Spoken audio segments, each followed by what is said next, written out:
मंगलम भगवान वीर मंगलम गौतमधनि मंगलम कुंद कुंडारी जैन धर्मोस्तु मंगलम सर्वमंगल मांगल्यम सर्वकल्याणकारकं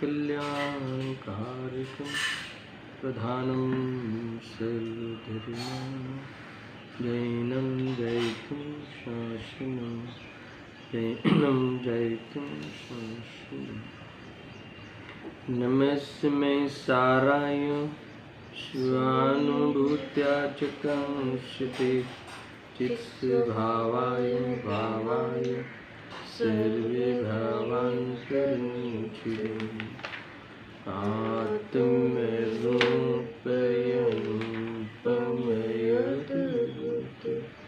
याहि लखे भवसिन्धुतरो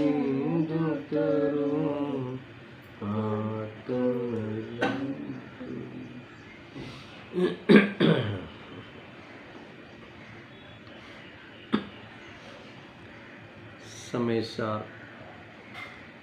सर्व विशुद्ध ज्ञान अधिकार का प्रारंभ किया है। प्रारंभ की 4 गाथाएं 308 से लेकर 311 है। इस पे विशेष चर्चा हुई। आत्मख्याति टीका भी विशेष हमने रसपान किया है। अब आज तात्पर्य वृत्ति टीका पे स्वाध्याय प्रारंभ करते हैं। पेज नंबर है 566। ठीक है। इसमें इस गाथाओं के पूर्व में आचार्य जयसेन देव ने एक चूलिका लिखी है और चूलिका का नाम दिया है सर्व विशुद्ध ज्ञान अधिकार के अंतर्गत मोक्ष पदार्थ चूलिका। क्या गजब का इसमें चिंतन होगा, सोच होगी। यानी इसका अर्थ ये है कि सर्व विशुद्ध ज्ञान अधिकार के अंतर्गत इसमें मोक्ष पदार्थ अर्थात तो मोक्ष की ही सिद्धि होगी। चूलिका का तो अर्थ होता है कि नाटक का वह अंग कि जिसमें किसी घटना के होने की सूचना नेपथ्य से दिखाई जाती है, दी जाती है। नेपथ्य का अर्थ है कि एक प्रकार से पर्दे के पीछे जो सूचना दी जाती है उसको नेपथ्य कहते हैं। तो सर्व विशुद्ध ज्ञान अधिकार के पीछे भीतर समझ में आया ना, एक मोक्ष पदार्थ। मोक्ष पदार्थ का अर्थ है कि मोक्ष का ज्ञाता ही है ना। अर्थात तो उस मोक्ष के संदर्भ में ही सर्व विशुद्ध ज्ञान अधिकार की चर्चा होगी। ऐसा समझ लो कि इस सर्व विशुद्ध ज्ञान अधिकार के अंतर्गत उसके भीतर वही मोक्ष का ही बात, यहाँ मोक्ष की ही चर्चा होगी अथवा मोक्ष का ही ज्ञान होता है। सर्व विशुद्ध है ना, तो मोक्ष का भी ज्ञाता ही है। एक प्रकार से इनको सर्व विशुद्ध ज्ञान अधिकार में अकर्ता स्वभाव की ओर से जब बात होगी, देखो इसका सीधा हिसाब ये है कि सर्व विशुद्ध ज्ञान यानी ज्ञान की विशुद्धता है कि वो जानने देखने रूप उसका स्वरूप, ठीक है, यानी ज्ञाता दृष्टा रूप स्वरूप है। तो इसका अर्थ सीधा ही निकलता है कि इसीलिए वो अकर्ता है। ठीक है, परद्रव्यों का परभाव का अकर्ता है। अब जब परद्रव्यों का और परभाव का अकर्ता है वही मुक्तपना है। देखो परद्रव्य का कर्ता भोक्ता बनना वो बंध है, वो संसार है, और परद्रव्य का कर्ता भोक्ता अनुभव नहीं करना है, तो इसका अर्थ हो गया कि वो मुक्ति है, वही मोक्ष है, वही मोक्ष पदार्थ है, वही मोक्ष तत्व है।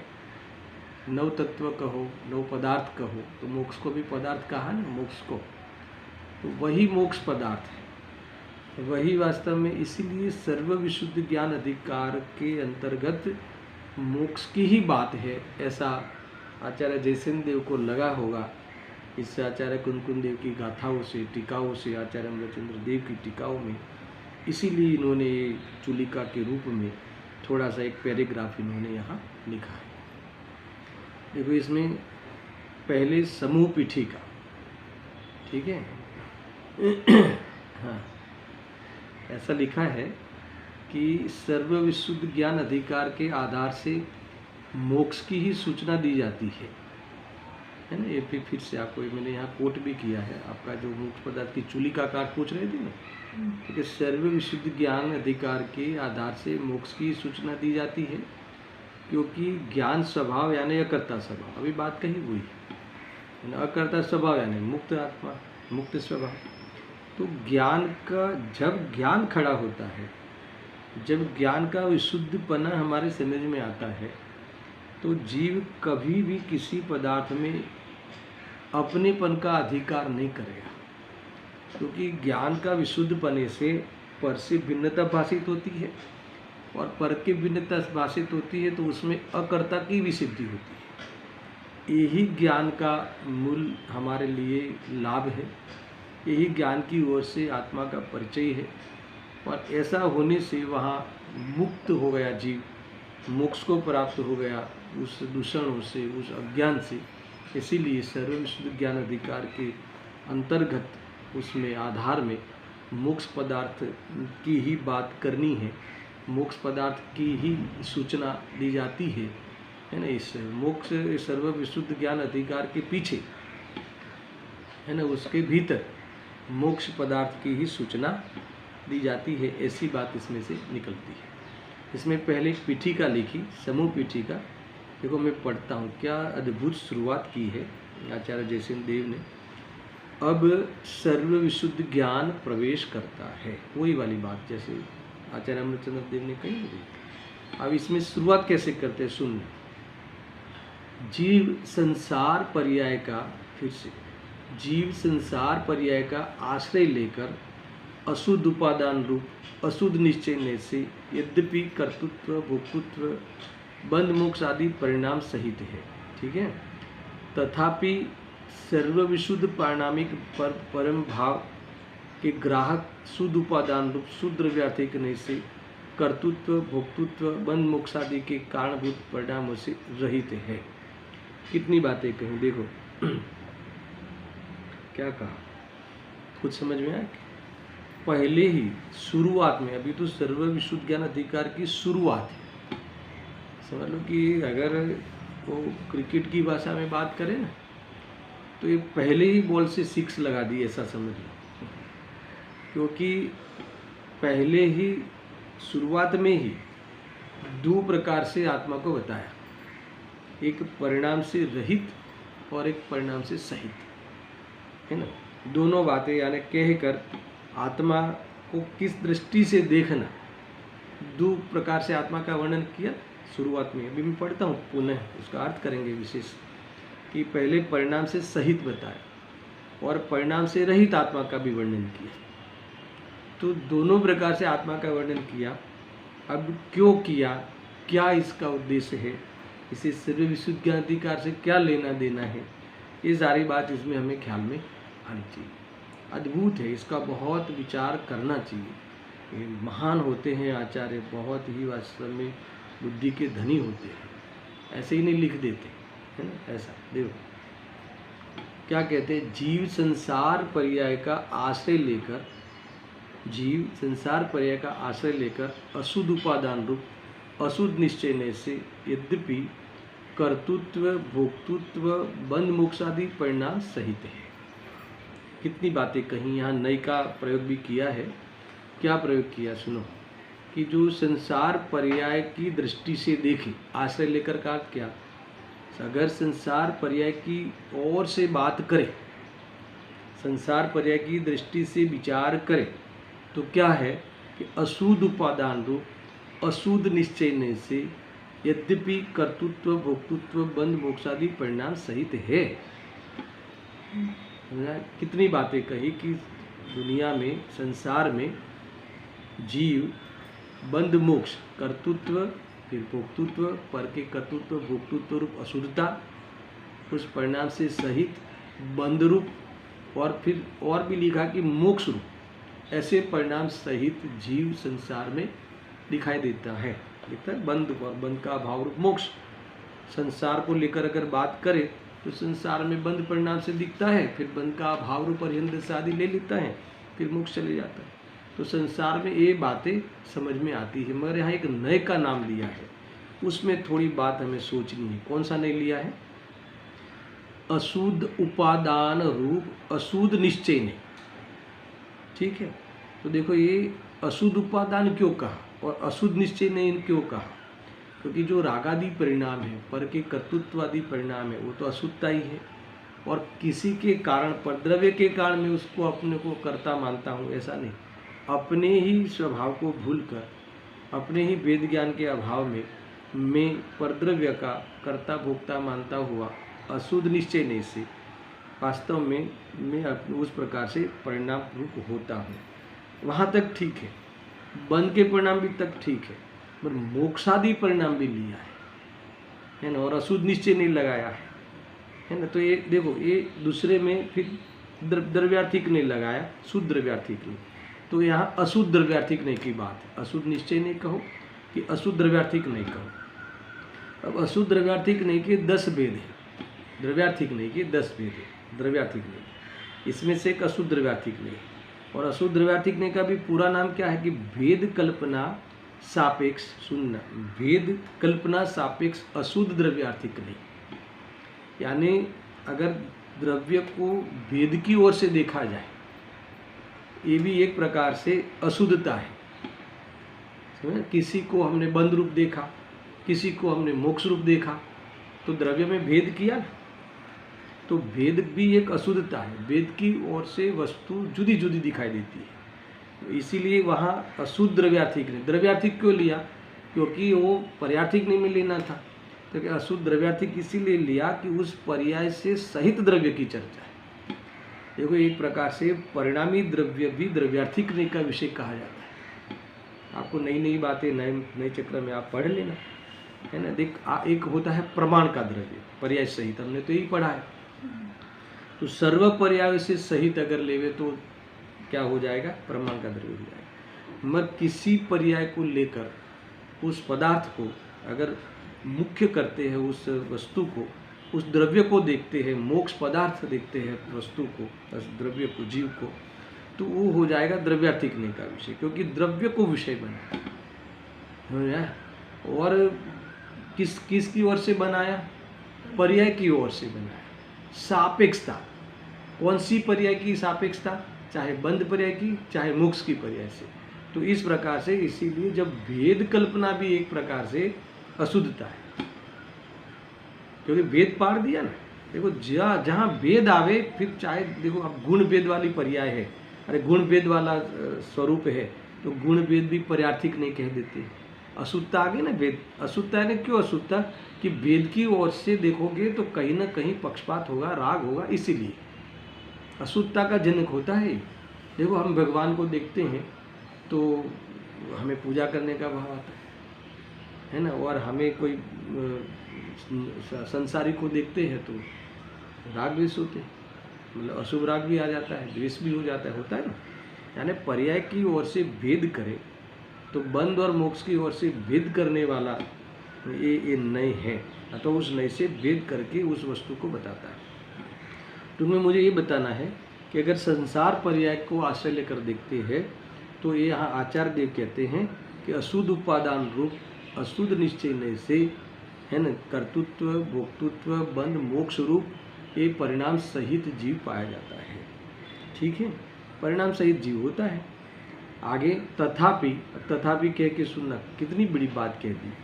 तथापि कह के कहते हैं कि सर्वविशुद्ध पारणामिक परम भाव के ग्राहक शुद्ध उपादान रूप शुद्ध द्रव्यार्थिक नय से कर्तृत्व भोक्तृत्व बंध मोक्षादि के कारणभूत परिणामों से रहित ही है।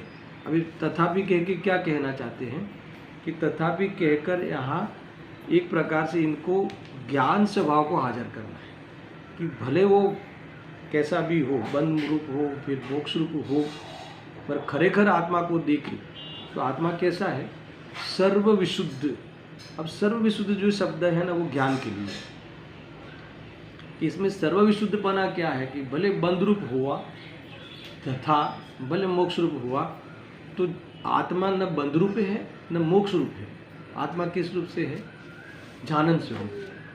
क्योंकि बंध का भी देखो, मोक्ष हुआ आत्मा का ये बर्दाश्त नहीं होता, बंद में बंद रूप से रह रहा है वो बर्दाश्त नहीं होता, क्योंकि वो तो पर्याय की ओर से भेद करके उस द्रव्य को तुम जानते हो। खरेखर तुम द्रव्य की ओर से जानो, उस वस्तु की ओर से जानो, तो उसकी ज्ञान उस समय भी उस ज्ञान में ही है। उस समय भी वो जो बंध को जानने रूप था अब मोक्ष को जानने रूप है, मगर जानने रूप ही रहता है। तो जानने रूप रहता है, यही उसका वास्तव में वास्तविक स्वरूप है, यही देखने का स्वरूप है, यही भोगने का स्वरूप है, यही वास्तव में दृष्टि में लेने का स्वरूप है, उधर से ही दर्शन करने का स्वरूप है। खरेखर आत्मा का यही स्वरूप है। आत्मा न बंद रूप है न मोक्ष रूप है। क्या बात करते हो, बंद मोक्ष आत्मा ने नहीं, आत्मा तो ज्ञायक स्वरूप है, ऐसा मुक्त स्वरूप है। समझा ना, बंद था फिर बंद मिटा फिर मुक्त हुआ, ये तो पर्याय की ओर से कथन है। देखो यह ना पहले शुरू में समय सार की गाथाओं में आता है, प्रमत अप्रमत को लेकर छठी गाथा में है कि आत्मा प्रमत भी नहीं है अप्रमत भी नहीं है, ऐसा एक ज्ञायक भाव। तो वहाँ गुरुदेव के प्रवचन में एक बार आया कि आत्मा न शुद्ध है न अशुद्ध है, ऐसा शुद्ध है। याद है मुझे, बहुत पहले एक बार जिग्नेश भाई ने पूछा था 20 साल पहले, इसका क्या अर्थ है कि आत्मा शुद्ध भी नहीं है अशुद्ध भी नहीं है, ऐसा शुद्ध है। यानी आत्मा अशुद्ध था फिर अशुद्धता मिटा के शुद्ध हुआ, ऐसी शुद्धता की बात नहीं है।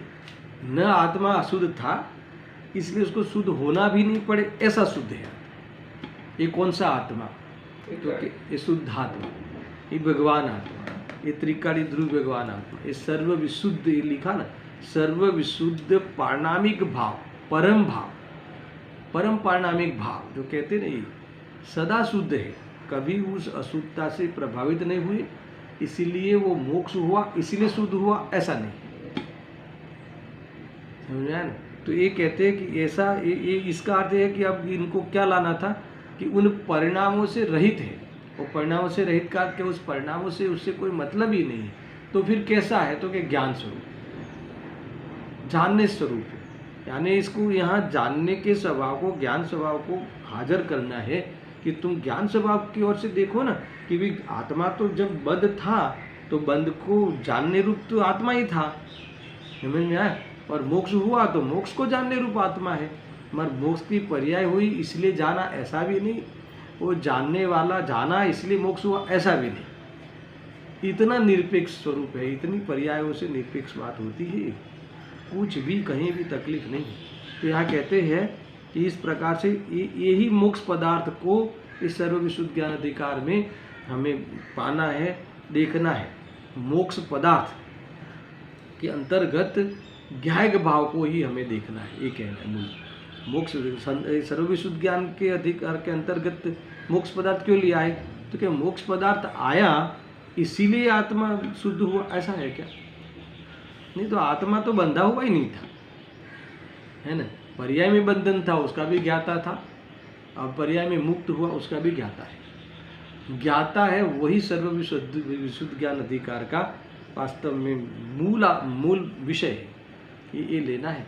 देखो ज्ञातापने में ही जीवन है, वो ज्ञातापना सहज है, वो सापेक्ष नहीं है ना। बंध मोक्ष सापेक्ष पर्याय है, समझ में। बंध मोक्ष का देखो कितनी प्रकार से सापेक्ष है कि बंध में कर्म के ओर से बंधा हुआ है और कर्म के अभाव रूप मोक्ष सापेक्षता है, एक तो ये। और आत्मा का परिचय अगर बंध मोक्ष से करेंगे तो बंध की ओर से और मोक्ष की ओर से अभी मुक्ति को प्राप्त हुई, अभी ये हमारे सिद्ध हो गए वाली बात है ना, दृष्टि के विषय में नहीं आती। मैं तो सिद्ध ही हूँ, सिद्ध स्वरूप ही हूँ, द्रव्य स्वभाव से, द्रव्य दृष्टि से। तो वो स्वभाव की बात है। मैं तो ज्ञायक ही हूँ, नथी प्रमत के नथी अप्रमत, एक ज्ञायक भाव। तो ये क्या है, सर्व विशुद्ध ज्ञान अधिकार में ये पूर्व रंग अधिकार का ये मेल है, वहाँ से लेके यहाँ तक। तो इसीलिए ये दो प्रकार से आत्मा का पहले वर्णन किया। अब जो पहली 14 गाथा में यही बात आने वाली, ये चूलिका है। पहले 14 गाथा की चूलिका का वर्णन है। क्यों? क्योंकि उसमें सर्वविशुद्ध ज्ञान अधिकार के पहली 14 गाथा, उस 14 गाथाओं में वह मोक्ष पदार्थ, उस सर्वविशुद्ध ज्ञान अधिकार के अंतर्गत मोक्ष पदार्थ की सूचना देते हैं कि वो मोक्ष पदार्थ का भी आत्मा तो ज्ञाता ही है। आत्मा तो वास्तव में अकर्ता है, अभोक्ता है, ज्ञाता ही है। उसकी चर्चा यहाँ करने वाले। देखो इसमें से हमने 4 गाथाएं तो पढ़ भी ली है, 14 में से 10 गाथाएं और इसी विषय में आने वाली अद्भुत बात बताई है। देखो इसमें, हाँ अब ये लिखा ना, यहाँ तक है ना, दवीयम मिला, दवीयम ज उपजति, ये कौन सी गाथा है? 308 नंबर की, ठीक है। इत्यादि गाथा से लेकर 14 गाथा पर्यंत मोक्ष पदार्थ चूलिका का व्याख्यान करते हैं। अभी इन्होंने चूलिका भी अलग अलग से कहेंगे, फिर 14 गाथा के बाद फिर एक चूलिका आएगी आगे की गाथाओं के लिए। सुनना बराबर पूरा विषय पे। वैसे उनका क्या स्टाइल है कि पहले ही समूह पीठिका में पूरा अधिकार को बता देते हैं। 108 गाथाएं हैं, अनेक अनेक प्रकार के विषय आने वाले होंगे। तो इन्होंने पहले 14 गाथा का एक अलग चूलिका बना के विषय बता दिया, ठीक है। इसमें ये क्या कहते हैं कि दवीयम जम उपजद्दी इत्यादि गाथा से लेकर 14 गाथा पर्यंत मोक्ष पदार्थ चूलिका का व्याख्यान करते हैं। यानी देखो 14 गाथा 308 से लेकर जाएंगे तो 321 हुई। 320 गाथा मुख्य है कारक वेदक की, आचार्य जयसिंह की टीका पे तो गुरुदेव रिजे है, उस पर तो अलग अलग से कितने कितने प्रवचन हुए हैं। और एक गाथा इनकी और एक्स्ट्रा होगी आचार्य जयसिंह की, इस ऐसा मिला के कुल 14 गाथाएं। तो 14 गाथाएं तक आपको ये सर्वविशुद्ध ज्ञान अधिकार के अंतर्गत मोक्ष पदार्थ का व्याख्यान होगा। मोक्ष पदार्थ संबंधी ही व्याख्यान होगा कि जानना है वही मुक्ति है, जानने देखने रूप रहना वही आत्मा का मोक्ष स्वभाव है।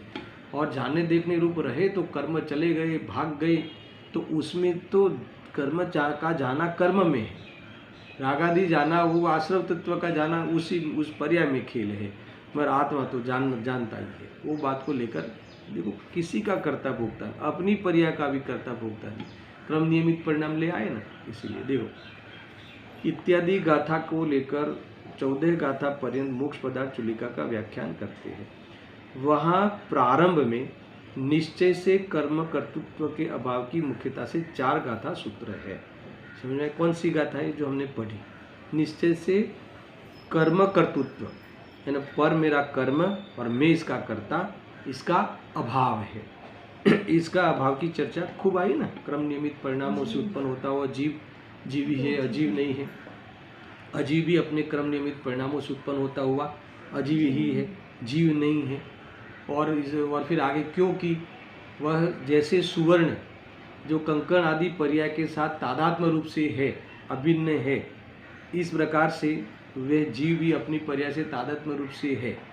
इसीलिए वास्तव में अपने ही परिणाम रूप से वही उत्पन्न होता है, दूसरा नहीं। ये बात आई। फिर तो आगे कितनी बातें आई, क्योंकि भी ये दोनों में उत्पाद्य उत्पादक भाव, दो भिन्न भिन्न द्रव्यों में या दो भिन्न भिन्न द्रव्यों की पर्यायों में, दो द्रव्य की पर्यायों में भी उत्पाद्य उत्पादक का अभाव होने से वह कोई द्रव्य कर्ता और उसका दूसरा द्रव्य कर्म, ऐसा कर्ता कर्म का अभाव है। तो इस प्रकार से सारी बातें 4 गाथाओं में खुल के आई, ठीक है। अब इसके बाद जो गाथाएं आने वाली है, सुनना, गजब की बात है, आपको ताज्जुब लगेगा कि कैसे चर्चाएं आगे आगे बढ़ाते हैं। देखो तदंतर इसके बाद, अभी अब चलेगी हमारी गाथा इसके बाद, तदंतर शुद्ध जीव की जो ज्ञानावरण आदि प्रकृतियों का बंध होता है वह अज्ञान का महात्म्य है। ऐसा कथन करने के लिए चेदादु पैडियट्ठम इत्यादि 4 प्राकृत गाथाएं हैं। क्या विषय है समझ में आया? ये इतना जोरदार विषय है कि आत्मा देखो पहले 2 प्रकार बता दिए, परिणाम सहित, फिर परिणाम रहित, शुद्ध है आत्मा। अब यहाँ लागू होने वाला है। इतना शुद्ध है, बंद आप कह रहे हो उसमें है ही नहीं, उसको मुक्ति की जरूरत ही नहीं है, बंद मुख से रहित है, ऐसा शुद्ध जीव है, तो भी अब सुनना, तो भी ज्ञानावरणी आदि प्रकृति का बंद होता है। किसको होता है? क्या लिखा है पढ़ो आप। तदंतर शुद्ध जीव के जो ज्ञानावरण आदि प्रकृतियों का बंद होता है वह अज्ञान का महात्म्य है। यानी ये देखो, अज्ञान की महिमा तो देखो, अज्ञान की पराकाष्ठा तो देखो कि आत्मा में न कर्म बांधने की शक्ति है, कि न राग होवे ऐसी कोई शक्ति है, अर्थात तो कोई ऐसा न गुण है। आत्मा में तो सिर्फ जानने का गुण है, आनंद करने का गुण है। ऐसा आत्मा होने पर भी देखो अज्ञान की महिमा है ना, ऐसा आत्मा ऐसा होने पर भी वह कर्म से बंधा हुआ संसार में पाया जाता है। गजब की बात है भाई। देखो ये कहते हैं ना कि भाई ये इतने पैसे है इस व्यक्ति के पास, फिर भी पता नहीं वो इतना दुखी रहता है। ऐसी बात हुई ना, लोक दृष्टि से इतना पैसा है, इतनी संपत्ति है, इतनी साहिबी है, फिर भी पता नहीं बहुत दुखी रहता है। ऐसा क्यों है ना? ऐसे ही जो इतना जीव शुद्ध है, त्रिकाल शुद्ध है, फिर भी ये जीव दुखी। अज्ञान की महिमा तो देखो, कर्म का बंध करता हुआ संसार में रह रहा है। देखो आपको ये जो ये शब्द मिला ना, तदंतर शुद्ध जीव के जो ज्ञानावरणादि प्रकृतियों का बंध होता है उसका कारण अज्ञान ही है। अब सुनना कि ये शुद्ध जीव के जो ज्ञानावरणादि प्रकृतियों का बंध होता है, ऐसे कैसे लिखा? शुद्ध जीव के तो आप निकालो, छठी गाथा निकालो, देखो उसमें भी लिखा। फिर से मेरा प्रश्न क्या में यहाँ लिखा है ना, तदंतर, अभी उस गाथा के बाद शुद्ध जीव के जो ज्ञानावरणादि प्रकृतियों का बंध होता है। एक बार जो आप शुद्ध कहते हो, एक बार जो कहते हो कि उसके भी बंध होता है, तो उस बंध होने का कारण कौन है? अज्ञान। शुद्ध जीव के बंध होता है। तो ऐसी भाषा छठी गाथा में यूज की है, पहले पैराग्राफ में। कौन सा पेज है? 18 नंबर में आने का। हाँ देखो पहले में सुनना, जो स्वयं अपने से ही सिद्ध होने से अनादि सत्तारूप है, ठीक है, कभी विनाश को प्राप्त न होने से अनंत है, नित्य उद्योत रूप होने से क्षणिक नहीं है, और स्पष्ट प्रकाशमान ज्योति है। कौन? ऐसा जो ज्ञायक एक भाव है, ठीक है, ये शुद्ध जीव हो गया, परम पारणामिक भाव हो गया, शुद्धने का विषयभूत भगवान आत्मा हो गया। अब आगे कहते हैं कि वह, अब सुनना, वह है कौन?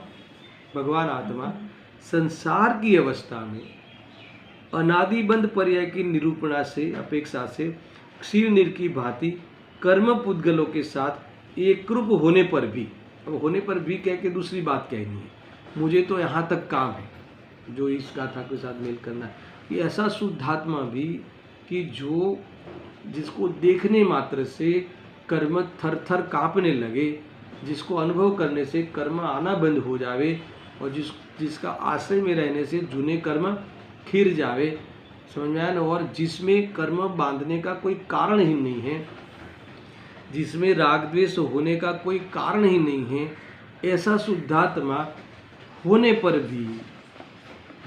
भी आया ना। आगे कहते हैं कि ये ज्ञानावरण आदि प्रकृतियों से बंद होता है, ऐसा जीव हमारे पास होने पर भी, ऐसा कारण हमारे पास होने पर भी, ऐसी शक्ति वाला में होने पर भी, मैं ज्ञानावरण आदि, मैं यानी कौन? भगवान आत्मा, मैं यानी परिणामी नहीं, भगवान आत्मा एक कर्मों से बंधा हुआ क्यों पड़ा है? एक कर्मों से क्षीर नीर की भांति क्यों रह रहा है? क्यों रह रहा है बोलो? तो इसमें अज्ञान की महिमा है। अज्ञान की महिमा है यानी देखो, ये वो था ना किसमें, मुक्तार प्रकाश है, देखो मोह की महिमा, व्यंग में बहुत बढ़िया, व्यंग में कहा अज्ञान की वो पराकाष्ठा तो देखो, अज्ञान की वो चरम सीमा तो देखो। मतलब इतना जोरदार आत्मा है, इतना बलवान आत्मा है, समझ में आया ना, तो भी है ना कर्मों के साथ पड़ा रहा है, कर्मों के साथ अनादि से पड़ा रहा। फिर छठी गाथा में फिर आगे बढ़ते, भले पड़ा रहा हो फिर भी प्रभावित नहीं होता, वो वाली बात अलग है। पर यहाँ वहाँ नहीं ले जाना है, यहाँ ये बताना है कि अज्ञान तो देख तेरा इतना जोरदार है, तेरे पास क्या नहीं है, समझ में आया ना। तेरे घर में इतनी मिल्कत है, फिर भी तू भिखारी बना क्यों फिर रहा है? वो मिल्कत का पता नहीं है, मिल्कत संबंधी तू अनजान है।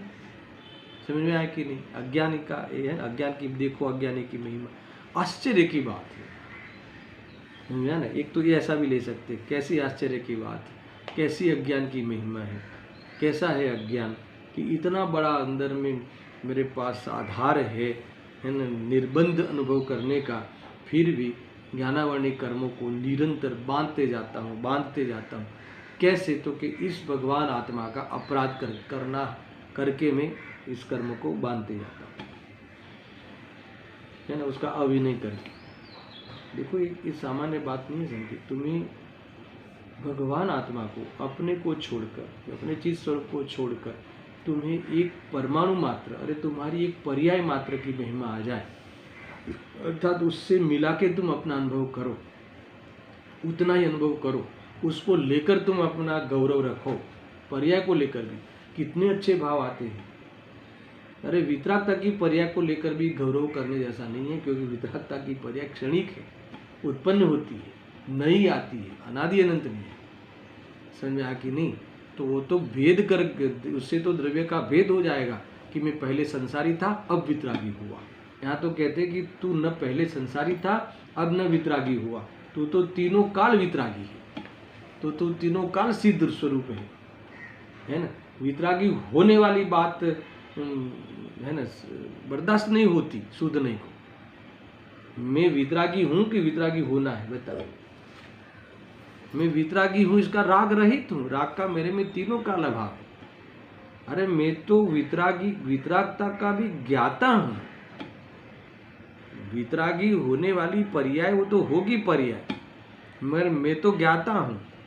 यही तो स्वभाव की दृष्टि है, यही तो क्रम नियमित परिणामों से उपजता हुआ परिणामी द्रव्य की ओर से तुम वही है। फिर भी मुख्य रूप से देखा जाए तो आत्मा उस क्रमबद्ध नियमित पर्याय का भी ज्ञाता है। ये लेना है, थोड़ा सूक्ष्म है भाई, मगर ये आपको समझना पड़ेगा।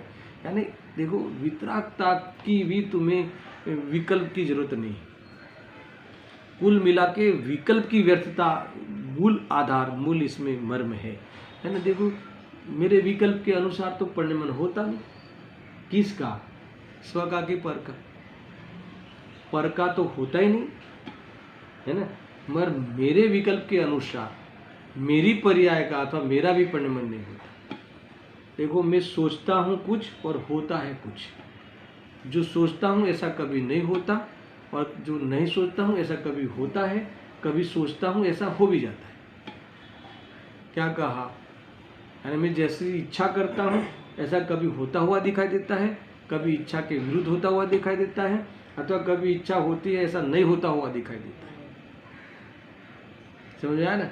तो इसका अर्थ क्या हुआ कि मेरे लिए भी इच्छाएं अर्थात विकल्प कैसी है?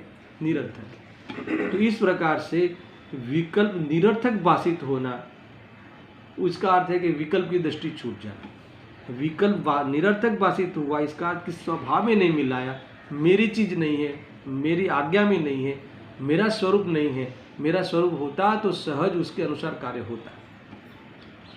तो सहज क्या होता है? ज्ञान। अगर इच्छा ऐसी हो कि ज्ञान नहीं हो, इच्छा ऐसी हो कि ज्ञान हो, तो भी इच्छा के अधीन ज्ञान नहीं है।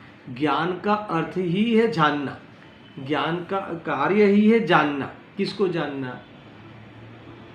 किसको जानना? स्वयं को प्रकाशता हुआ सबको जानना। ये वास्तव में इसका स्वभाव है, और किसी रूप नहीं होना ये इसका विशुद्धपना है। सुनना बराबर से, किसी रूप होना नहीं, जानने ज्ञेय रूप होना नहीं, उसकी विशुद्धपना है। और वही आत्मा का निरंतर उसकी पहचान रूप सहज कार्य है। ऐसा है ज्ञान। चलो समझना, इसमें कोई अपेक्षा लागू नहीं होती। जानना तो होता ही, अपनी योग्यता में जो जानना बनता है बनता ही बनता है। तो ये यहाँ कह रहे हैं ये ख्याल में आया ना। देखो, तदंतर शुद्ध जीव के जो ज्ञानावरणादि प्रकृतियों का बंध होता है वह अज्ञान का महात्म्य है, ऐसा कथन करने के लिए चेदादु पैडी अट्ठम इत्यादि 4 प्राकृत गाथाएं हैं। यानी इसके बाद अभी जो 4 गाथाएं मैं पढ़ाऊंगा या पढ़ूंगा ये वाली है। कौन सी है ना, कि भाई तुम इतने शुद्ध हो, त्रिकाल हो, फिर भी कर्म से बंधता क्यों है? क्यों बंधता है बताओ? अज्ञान के कारण। ये अज्ञान की महिमा है, इसका कारण अज्ञान है। कर्म के कारण नहीं बंधता, अज्ञान के कारण कर्म आते हैं। ये 4 गाथाएं पुनः बहुत विस्तार से आने वाली है। अब इसके बाद निश्चय से भोक्तृत्व के अभाव को बतलाने के लिए अन्नाणी कम्म फलम इत्यादि 4 गाथाएं। कितनी हुई? 12।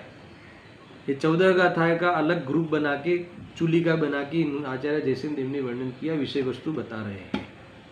समझा ना। अब इसके बाद 8 हो गई। बाकी की 4 गाथाएं कौन सी है?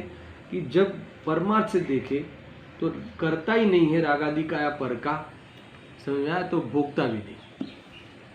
जिसका करता हो इसका भोक्ता होता है। जब करता होता है तब भोक्ता होता है, जो करता होता है वो भोक्ता होता है। समझ में आया? कितनी बातें कही। जिसका कर्ता बनता है उसका भोक्ता बनता है, जो कर्ता बनता है वही भोक्ता बनता है, जब कर्ता बनता है तब भोक्ता बनता है, आगे पीछे नहीं। समझ में आया ना। इसीलिए पर का कर्ता नहीं है तो परता भोक्ता भी नहीं है। तो अभोक्तृत्व में पर का भोक्ता नहीं, यानी पर देखो, इसको आपको अपनी भाषा में है ना, अपनी चलती भाषा में लेना हो तो भोगने का संबंध सुख दुख से, यानी मैं पर का भोक्ता नहीं हूं, इसका अर्थ है कि पर मेरे सुख दुख का कारण नहीं है ना। मेरा भोक्ता पर नहीं है, इसका अर्थ है कि मैं पर के सुख दुख का कारण नहीं हूं। अब इतनी बात में सुख दुख का कारण कहीं नहीं है बाहर, तो सुख दुख का कारण कहाँ है? तो कि मैं स्वयं सुख का कारण हूं, मैं स्वयं सुख का अधिष्ठाता हूं, फिर भी आश्चर्य ये है, इसकी पहले की 4 गाथाएं, फिर भी दुखी क्यों है? अज्ञान के कारण दुखी। ये बात आई ना। अब कहते हैं कि अज्ञान के कारण दुखी है, बात के बाद की 4 गाथाएं कहते हैं कि तुम वास्तव में पर का भोक्ता भी नहीं है और राग का भोक्ता भी नहीं है, खरेखर तो तू ज्ञान का भोक्ता। निश्चय से देखे तो तू ज्ञान का भोक्ता है, इसीलिए सुख का भोक्ता है। ज्ञान का करता है ना, इसीलिए सुख का भी करता है। ज्ञान का भोक्ता है इसलिए सुख का भोक्ता है। देखो, जब तुम ज्ञान स्वरूप अनुभव करोगे तो तुम्हें सुख आए बिना नहीं रहेगा, क्योंकि ज्ञान का सुख के साथ अविनाभावी संबंध। समझा? तुम ज्ञान यानी भेद ज्ञान, ज्ञान यानी सम्यक ज्ञान, ज्ञान यानी तुम ज्ञायक का अनुभव करोगे।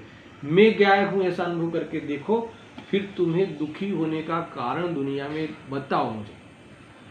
अभी तुम हाल प्रयोग करो, हाल बुद्धि में, सोच में कि तुम चैतन्य स्वरूप हो, तो फिर जो भी फिर पहचान तुमने कर रखी है या व्यवहार से दुनिया ने कर रखी है, व्यवहार से कर रखी है यानी दुनिया इसी ओर से तुम्हें देखती है, संयोग की ओर से, कि स्त्री है, पुरुष है, फलाने की पत्नी है, फलाने का पति है ना, फलाने का पिता है, ये है, वो है, जो है, सो है ना।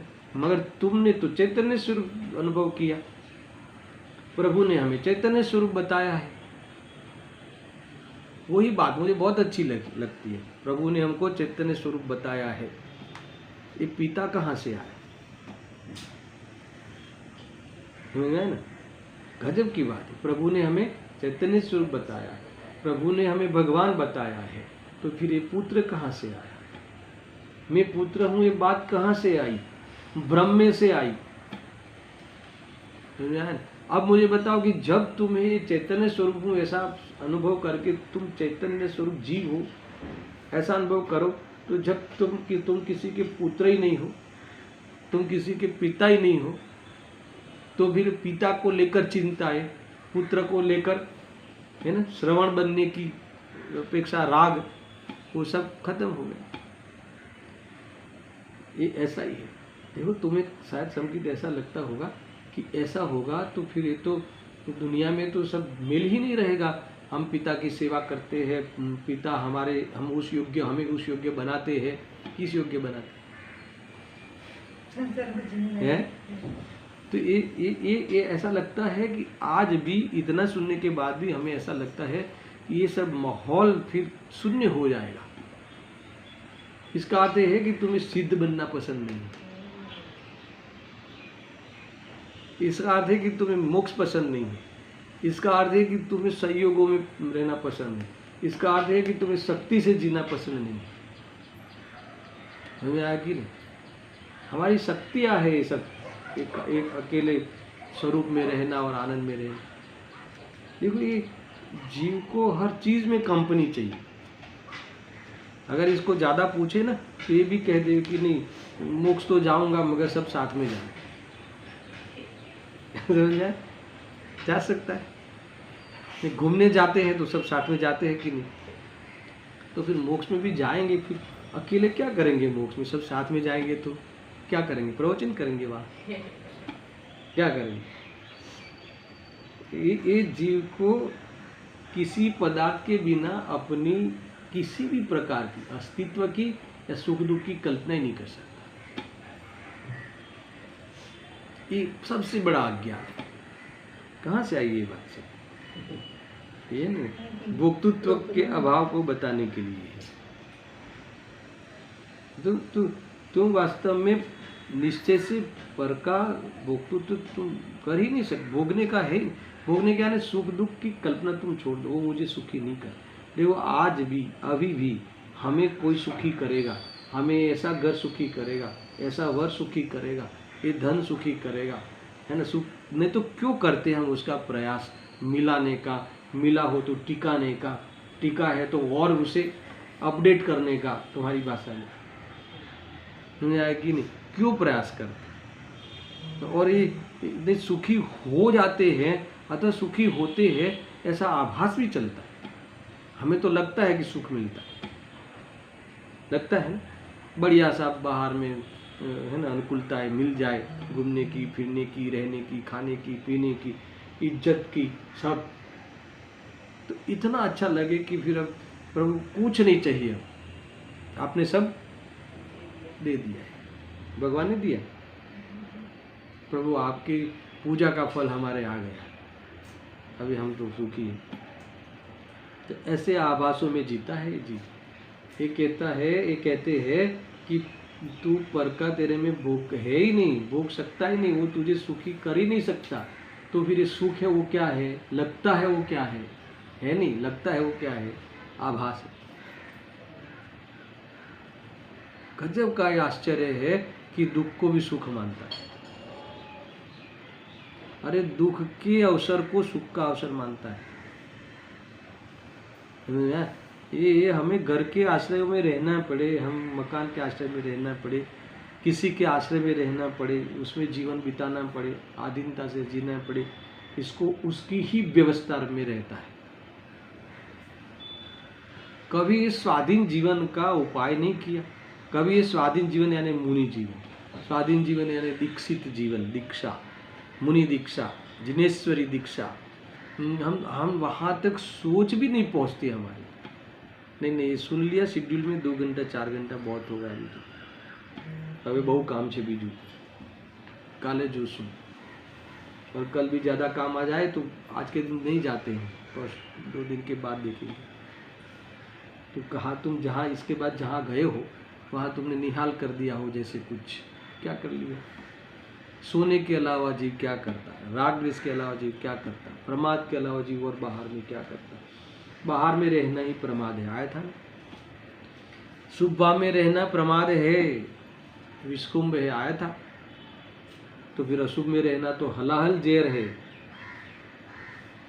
हलाहल जेर पता है? जीवा पे रखते ही खत्म।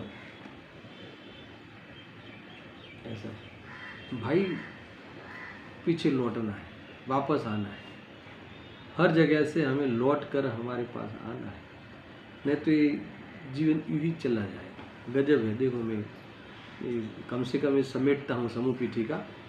ये कहते हैं कि इसके बाद निश्चय से भोक्तृत्व के अभाव को बतलाने के लिए अन्नानी कम्य फलम इत्यादि 4 गाथाएं हैं।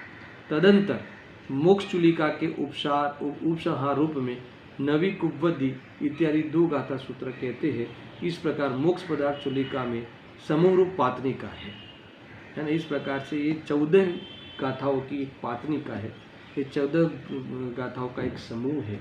उसकी चर्चा अब हम प्रारंभ करेंगे, क्योंकि आचार्य जयसिंह देव की तो अब होने वाली है ना। हमने आत्मख्याति में 4 पढ़ ली, अब उसी 4 गाथाओं की तात्पर्य वृत्ति हम अभी पढ़ना प्रारंभ करेंगे कल से, है ना। ये हमने पूर्व भूमिका में इन्होंने जो बातें कही है वो भी अपने आप में अद्भुत है। अब कल में तात्पर्य वृत्ति, चारों गाथाओं की तात्पर्य वृत्ति अद्भुत लिखी है। ऐसे एक प्रकार से रिपीटिशन हो जाएगा अपने उस विषय का। खुलासा तो वही प्रकार से किया है आत्मख्याति जैसा, फिर भी कहीं कहीं आचार्य जयसिंह देव का एक कथन हमें छू जाता है। तो ऐसी जो बातें आई है उसकी चर्चा हम कल करें। सहजानंदी सूत स्वरूपी अविनाशी आत्मस्वरूप, सहजानंदी सूत स्वरूपी अविनाशी आत्मस्वरूप, सहजानंदी शुद्ध स्वरूप अविनाशी आत्मस्वरूप।